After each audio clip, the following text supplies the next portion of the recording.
전능하사 천지를 만드신 하나님 아버지를 내가 믿사오며 그 외아들 우리 주 예수 그리스도를 믿사오니 이는 성령으로 잉태하사 동정녀 마리아에게 나시고 본디오 빌라도에게 고난을 받으사 십자가에 못 박혀 죽으시고 장사한 지 사흘 만에 죽은 자 가운데서 다시 살아나시며 하늘을 우사 전능하신 하나님 우편에 앉아 계시다가 저리로서 산 자와 죽은 자를 심판하러 오시리라. 성령을 믿사오며 거룩한 공예와 성도가 서로 교통하는 것과 죄를 사하여 주시는 것과 몸이 다시 사는 것과 영원히 사는 것을 믿사옵나이다. 아멘. 함께 찬송하겠습니다. 찬송가 208장,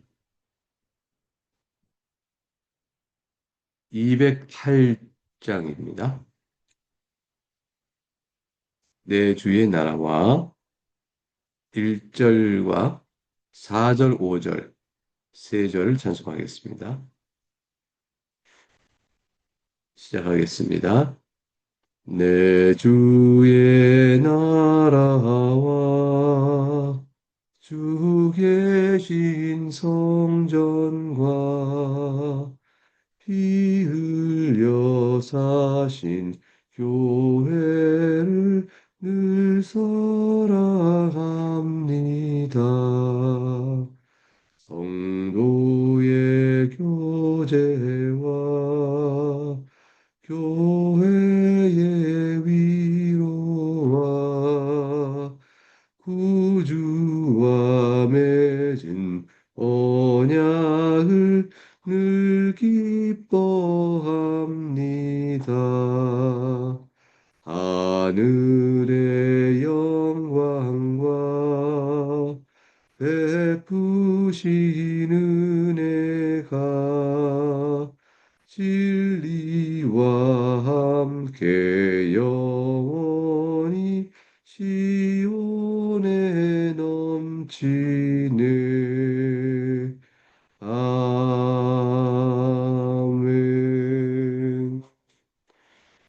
함께 기도하겠습니다. 사랑과 긍휼이 풍성하신 하나님 아버지, 이 아침에 나그네의 교우들과 함께 주 앞에 나아갑니다.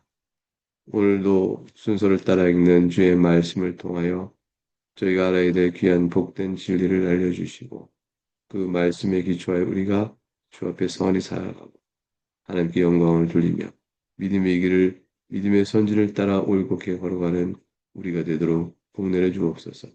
주께서 우리를 위하여 행하시는 선한 일들을 높이 찬송하며 감사하는 이 아침 되기를 원합니다. 예수 그리스도 이름으로 기도합니다. 아멘. 오늘 읽는 요한계시록 21장 22절부터 22장 5절까지의 말씀을 살펴보겠습니다.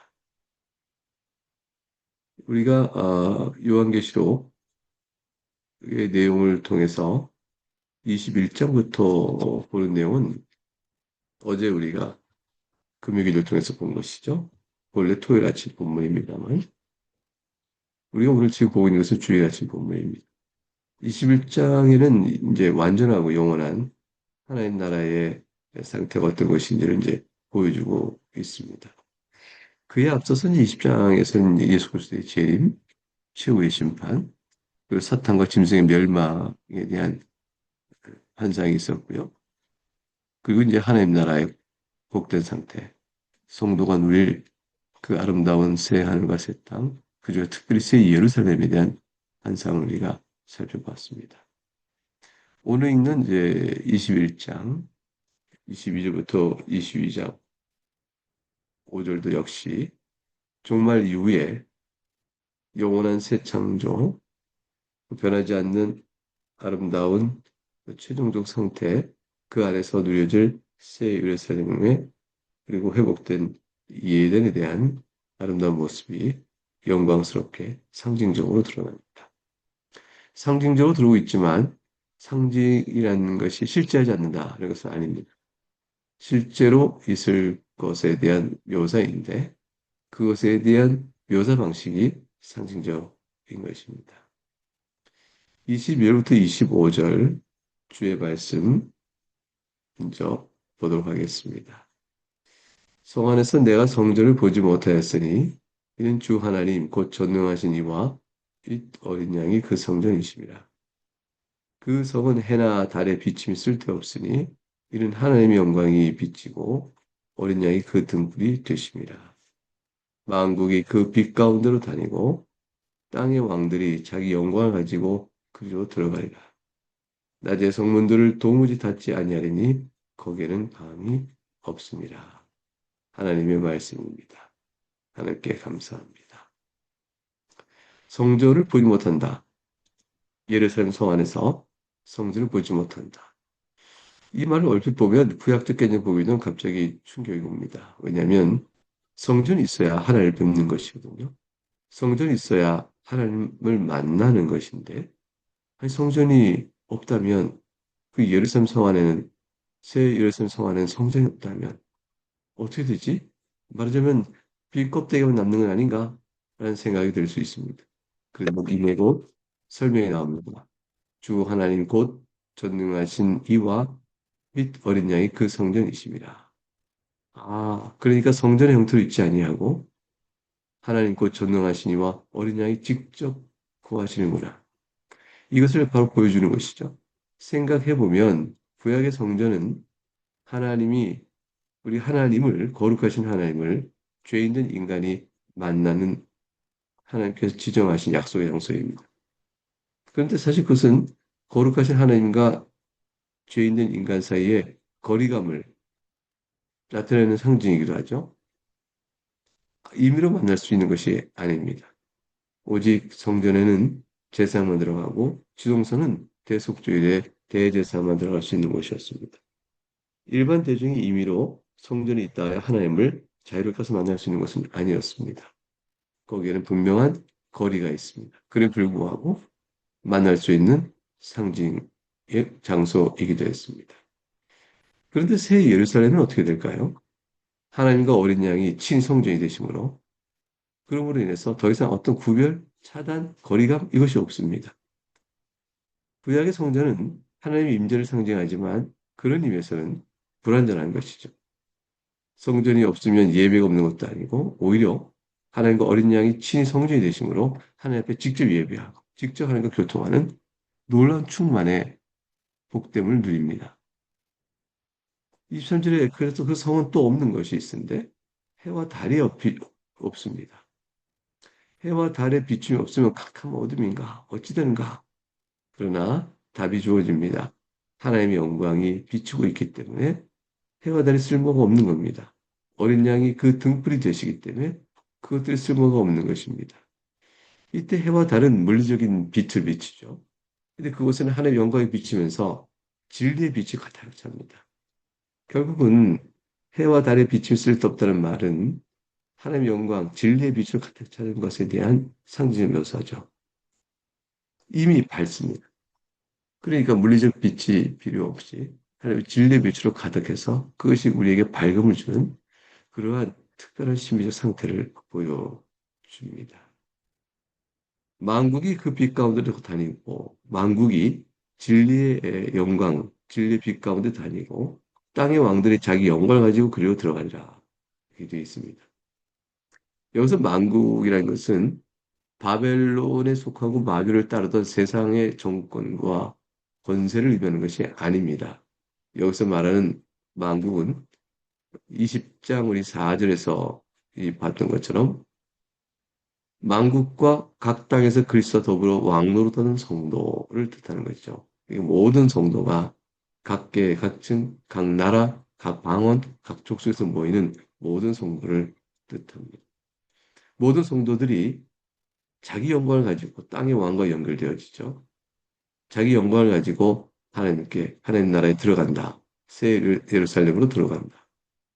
그것은 모든 성도가 각기 하나님께로부터 받은 은사를 가지고 하나님의 찬송하기 위한 또 감사하기 위한 그 영광스러운 고백과 그걸 가지고 하나님께 들어가는 것이죠. 하나님께로부터 받은 자기 영광을 가지고, 그래 그 영광을 통하여 하나님께 또 영광을 돌리는 마음을 가지고, 믿음을 가지고 새 예루살렘으로 들어가는 것입니다. 하나님의 특별한 사랑을 입은 자들이 그 사랑의 영광을 마음에 담고 올려 들어간다. 참으로 복된 그 성 예루살렘에서 누려질 성도의 모습을 이렇게 땅의 왕이요 만국 그리고 빛이요 자기 영광이다.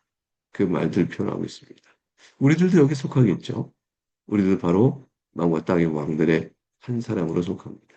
우린 진리 빛 가운데 다 있는 자들이죠. 하나님 말씀 외에는 다른 것을 찾지 않습니다. 말씀만이 내 길의 등이요, 내 발의 빛이 됩니다. 이렇게 되는 것이죠. 그것을 따라서 우리가 하나님께 주신 나에게 베푸신 영광, 하나님의 자녀의 의인된 신분을 가지고 하나님의 자녀로서 하나님을 닮아가는 거룩한 성화의 복된 은총을 누린 자들이 마침내 그날에 완전히 거룩해진 자로 들어가는 것입니다.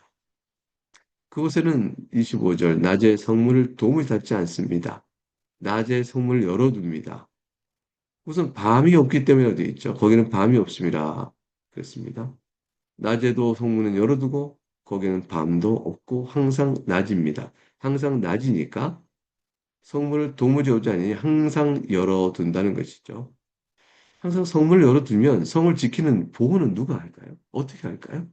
성문을 굳게 닫아놓고 성문을 굳게 닫아놓고 성을 지킵니다.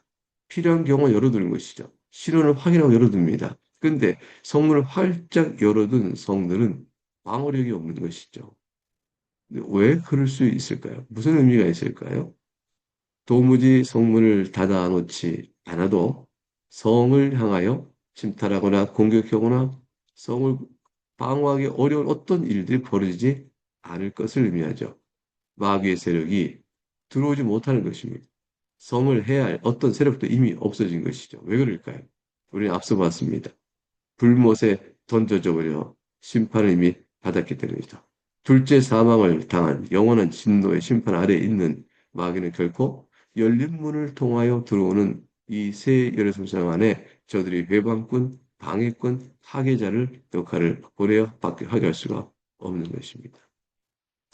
이 열린 문을 통해서 누가 하나님 백성 예루살렘에 있는 이 복된 자리에 들어오게 될까요?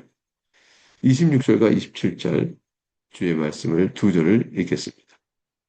사람들이 만국의 영광과 종교를 가지고 그리로 들어가겠고 무엇이든지 속된 것이나 가증한 일 또는 거짓말한 자는 결코 그리로 들어가지 못하되 오직 어린 양의 생명처에 기록된 자들만 들어가리라 하나님의 말씀입니다.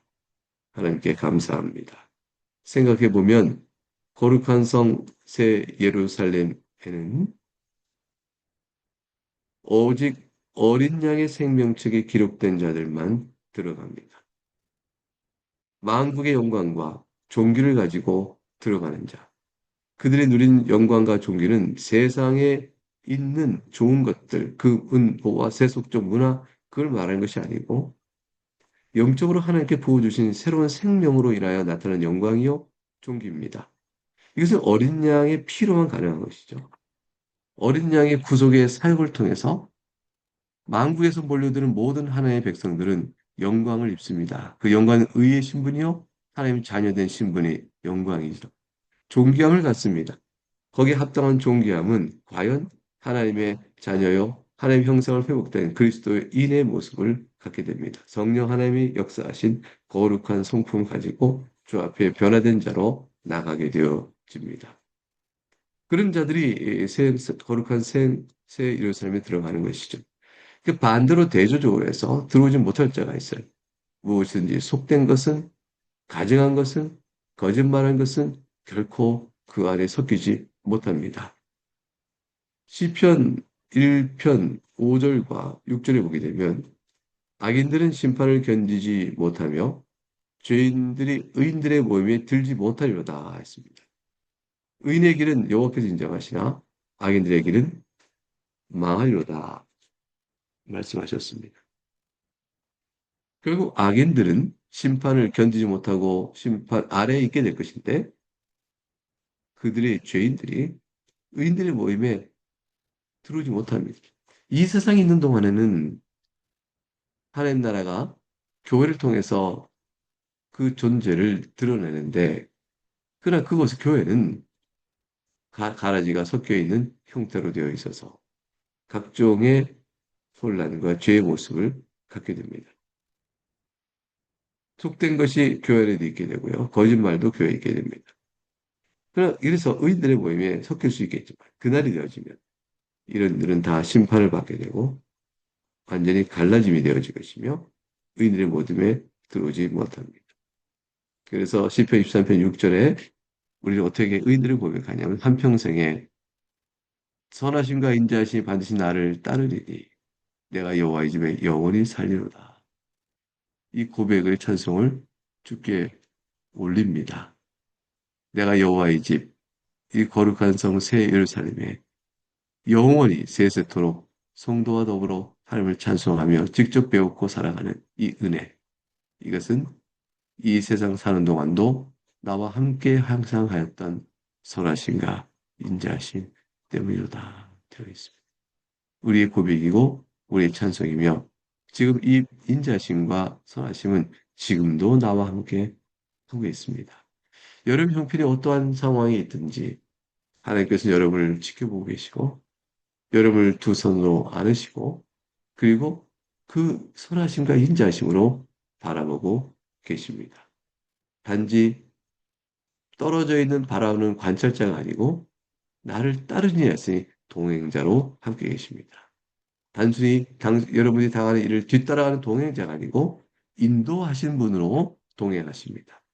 내가 여호와의 집에 영원히 살 수 있도록 말입니다. 이제 요한계시록 22장을 읽어갑니다. 22장은 성경 전체를 이제 마무리 짓는 장엄한 장면을 기록하고 있습니다. 우주의 역사가 끝나는 거죠.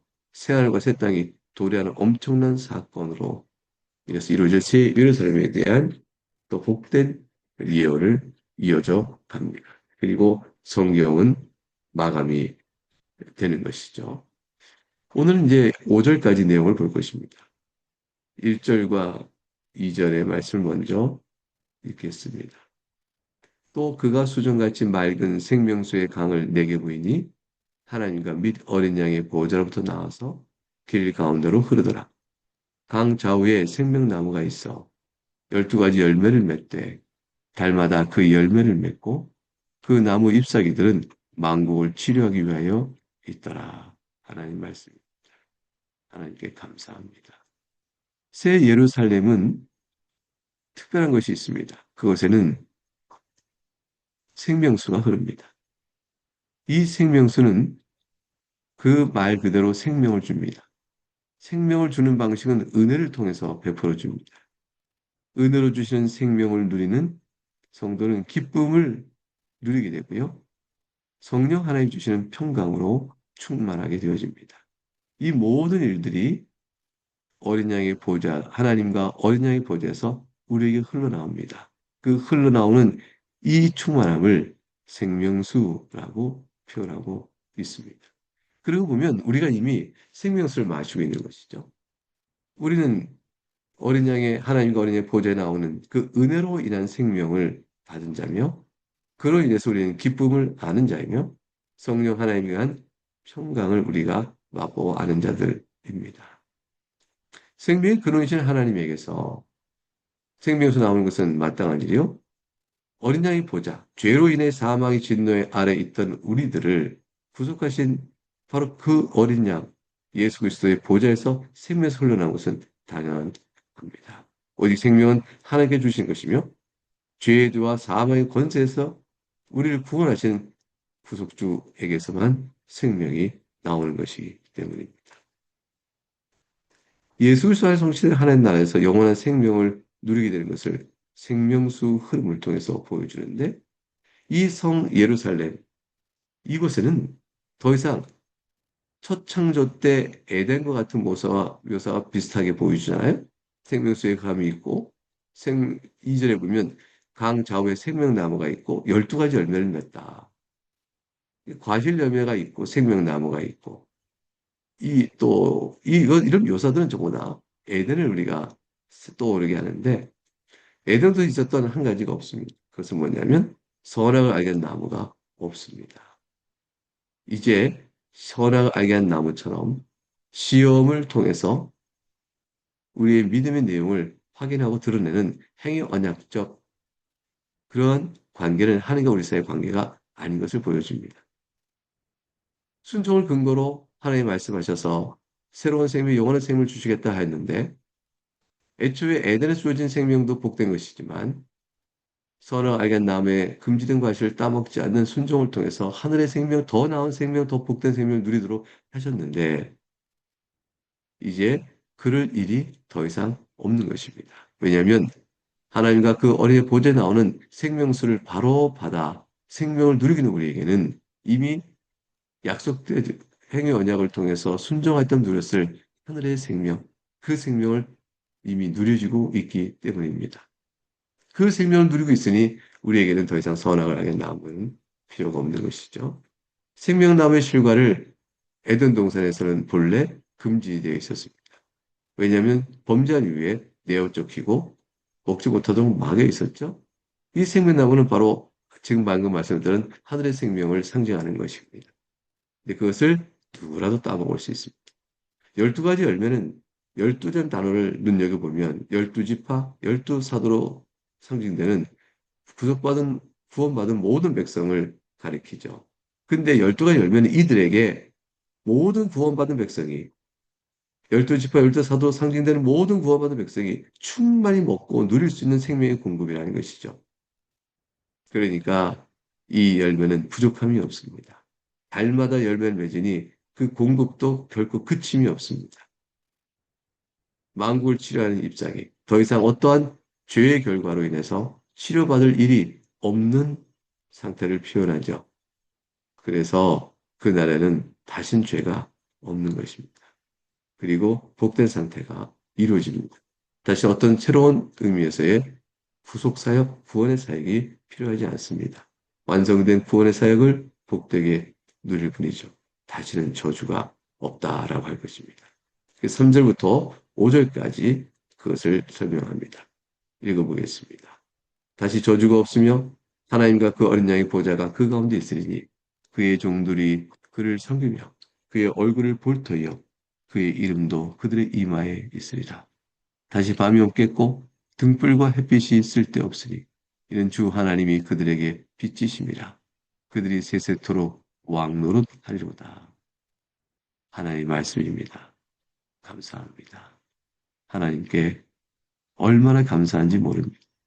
하나님의 얼굴을 본다니요. 하나님의 얼굴을 직접 뵙는 것은 죽음을 뜻하는 것이죠.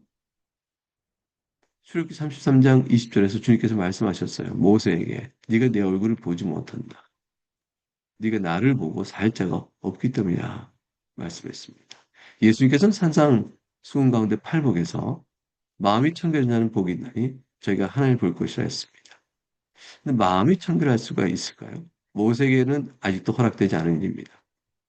이 땅에 있는 동안은 말이죠. 그러나 새 예루살렘에 있는 자들에게는 이것이 가능한 일이요, 허락된 일입니다. 늘 누리는 일이 되고 맙니다. 왜냐하면 마음이 청결한 은혜를 이미 충만히 누리고 있기 때문입니다. 예수님의 말씀하신 상상손의 그 복이 이루어진 자리죠. 아담의 범죄로 인해서 이 땅에 임해서 죽음, 고통, 단절, 이것들 다 구속 사역을 해서 완전히 제거된 것이죠. 하나님과 죄인 사이에는 더 이상 원수 관계가 되도록 했던 죄가 없습니다. 그러므로 하나님과 사람 사이 직접 교통이 이루어지고 감히 하나님 얼굴을 뵌다라고 표현되고 있습니다. 이 하나님 얼굴을 뵌다는 것은 육신의 눈으로 본다는 것이 아니고 하나님과 교통의 직접적인 사귐을 뜻합니다. 이마에 이름이 있는 자, 하나님께 완전히 하나님께 소유된 자라는 신분, 존재의 표시이죠. 이마에 하나님의 이름을 새긴다는 것은 성도의 지극한 복입니다.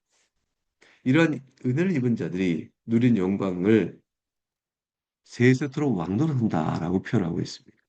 영원한 것이죠.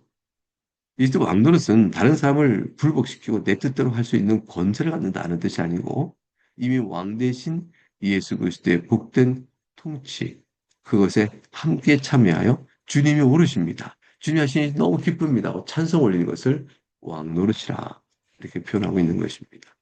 즉 성도가 예수 그리스도의 보혈로 말미암아 하나님과 어린 양의 보좌에서 나온 생명수로 말미암아 생명을 얻고 그 은혜로 생명을 얻고 기쁨과 성령이 충만한 가운데 평강을 누리는 이 복된 영광스러운 모습, 그게 진짜 왕궁 같은 모습이에요. 이 왕 같은 존귀함을 누리고 있는 것이죠. 그것을 그리스도와 함께 더불어 그리스도로 말미암아 누리게 되는 것을 말합니다. 이 영광은 이 땅에서 우리가 살아간 초라한 인생에 비하여 얼마나 놀라운 것이 모릅니다.